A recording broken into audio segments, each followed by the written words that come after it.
আপনার পাড়ায় মহল্লায় নতুন যদি কোনো ছেলে আসে, নতুন কোনো যদি লোক আসে, আপনারা সংগঠিত হয়ে আজকে ডিফেন্স পার্টি আমরা করছি, আপনারা সংগঠিত হয়ে তাদেরকে জিজ্ঞাসা করেন যে আপনারা কোথায় যাবেন, কার বাড়িতে আসছেন, কোথায় কবে আসছেন। যদি সন্তোষজনক কোনো উত্তর যদি না দিতে পারে, আপনার পুলিশ আছে, র্যাব আছে, বিজিবি আছে, উপজেলা নির্বাহী কর্মকর্তা আছে, ম্যাজিস্ট্রেট বৃন্দ আছেন, তাদেরকে আপনারা সংবাদ দেন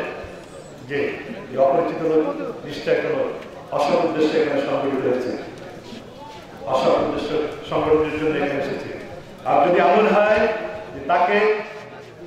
তল্লাশি করে যদি তার কাছে কোনো আগ্রাস্ত্র পান, মানুষকে মারার জন্য, মানুষকে হত্যা করার জন্য যদি কোনো ধরনের অস্ত্র পান, দা, চাপাতি বা এই ধরনের যদি কোনো অস্ত্র পান, তাহলে সাথে সাথে